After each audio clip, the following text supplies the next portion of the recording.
ازيكم يا حبايب قلبي، عاملين ايه؟ يا رب تكونوا بخير. انا النهارده هعمل سجق العربيات اللي في الشارع اللي ولادنا بيبقوا هيتجننوا عليه واحنا مش بنرضى نجيبه لهم عشان بنخاف عليهم. فاحنا ايه هنعمله في البيت النهارده. انا معايا بصلايه كبيره مقطعه رنشات، ومعايا طبعا سجق بلدي، ومعايا نص معلقه توم مفروم، ومعايا آه، كزبره ناشفه ربع معلقه، وربع معلقه فلفل اسمر، نص معلقه بابريكا، وطماطم مقطعينها تقطيعه، وفلفل الوان وقرن فلفل حامي. لو ما عندكوش فلفل الوان ممكن فلفل اخضر عادي. يلا بقى نبتدي الفيديو بتاعنا. انا جبت طاسه اهي وهنزل عليها بالسجق، مش هحط فيها اي حاجه لان السجق فيه نسبه دهون كبيره، فهينزل مع الطاسه، هو هينزل لوحده.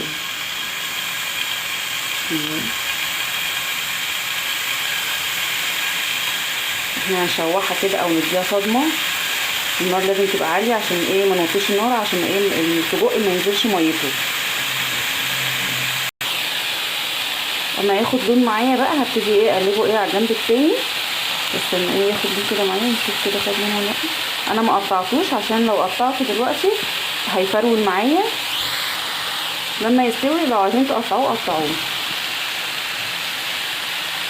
هو لسه ما خدش اللون بتاعه، هنسيبه كده لحد ما ياخد اللون بتاعه.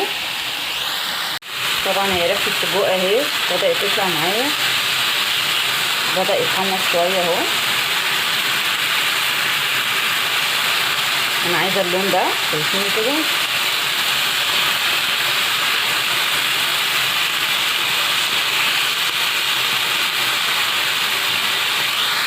شايفين نزيد الدهون بتاعتها اهي.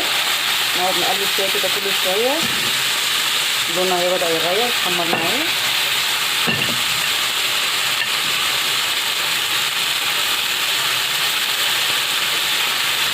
طبعا اللي هيتحمر معايا اطلعه بره الطاسه، هشيله كده في طبق كده خارجي،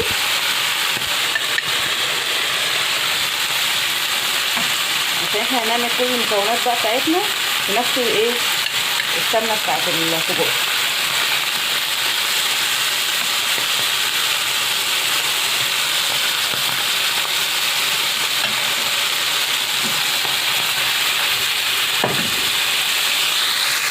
انا طلعت السجق اهو بعد ما اتحمر اهو، والطاسه هديت عليها النار، وهنزل هي ما نزلتش طبعا دهون كتير يعني الحمد لله.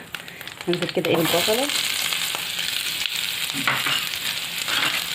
اشوحها كده فيها، هتفضل معايا البصله، وهنزل بالطماطم.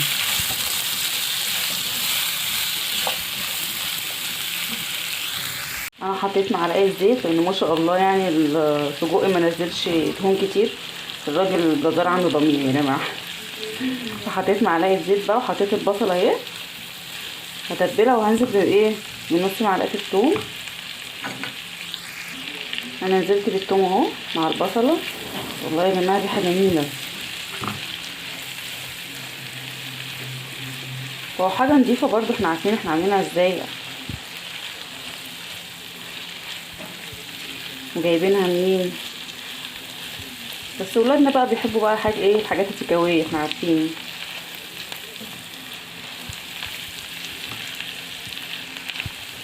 الثوم كده هيطلع ريحته، وهنزل بالطماطم.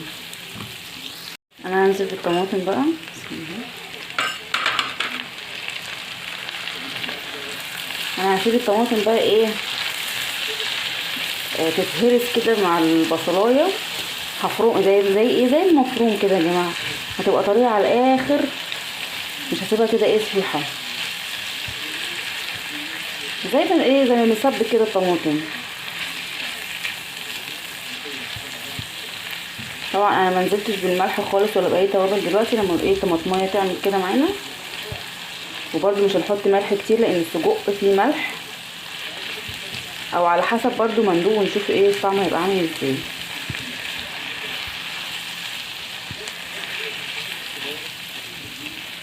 هسيبها بقى تتسبك كده معانا، وبعد كده نبقى نشوفها. هنغطي عليها دلوقتي. بصوا انا قلت اوريكم الطماطم بعد ما نزلت ميتها كده وبدات تتهرس معايا شايفينها.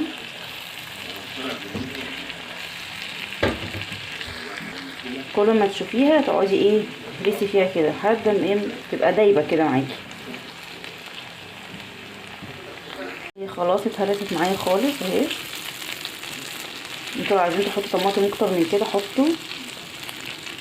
انا هنزل ايه بالتوابل بقى، البابريكا والفلفل الاسمر والكزبره الناشفه اهي. بسم الله الرحمن الرحيم. واقلبها اهي. وهنزل بقى عليه ايه بالسجق.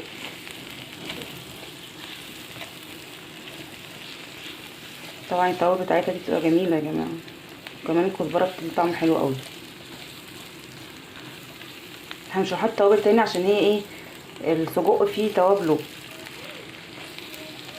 انا هنزل بقى بالسجق اهو. بسم الله. هنزل بالفلفل اخر حاجه.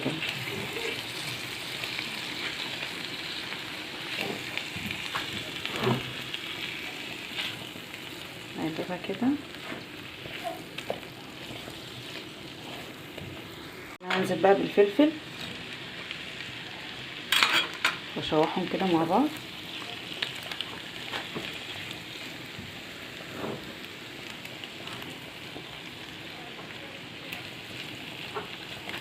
هنقلبها كده معاها. الفلفل اي تقطيع انتوا عايزين تقطعها صغيره، عايزين تقطعها كده اي تقطيع.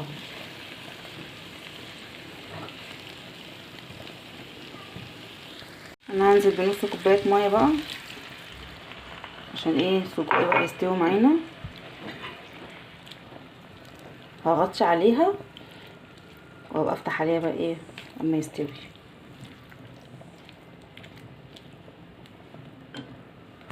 انا قلت اوريها لكم ايه قبل ما تستوي وهي بتغلي كده. شايفين انا عامل ازاي جميله قوي. انا حطيت نص معلقه ملح وزودت برده شويه ميه تاني لان هي احتاجت ميه. لو انتوا عندكم برده بتحتاج ميه قبل ما تستوي حطوا. شوفوا الملح برده عامل ازاي. شايفين لونها عامل ازاي جميله جدا وطعمها حلو والله يا جماعه. جربوها الطريقه دي ان شاء الله تعجبكم. هسيبها بقى ايه تستوي كده على مهلها. وادي السجق بتاعنا يا جماعه. هنحطه بقى ايه في الفينو بقى كده. لو عايزين تحطوه في عيش حطوه. طبعا السجق احنا عارفين بيتحط ايه على كذا حاجه كده، المكرونه على البيتزا. الطريقه دي حلوه جدا هتعجبكم ان شاء الله. جربوها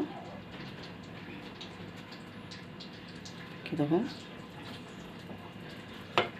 شايفين شكله عامل ازاي. عايزين تقطعوها قطعوها، بس انا يعني بحب ايه بفضل ان انا اسيبها كده، وساعات بقطعها لو هما طالبين ان انا اقطعها لهم. طبعا عشان خاطر ولادنا بقى نعمل لهم اي حاجه هما عايزينها. بسم الله كده. شايفين شكلها عامل ازاي، لونها جميل كده ازاي.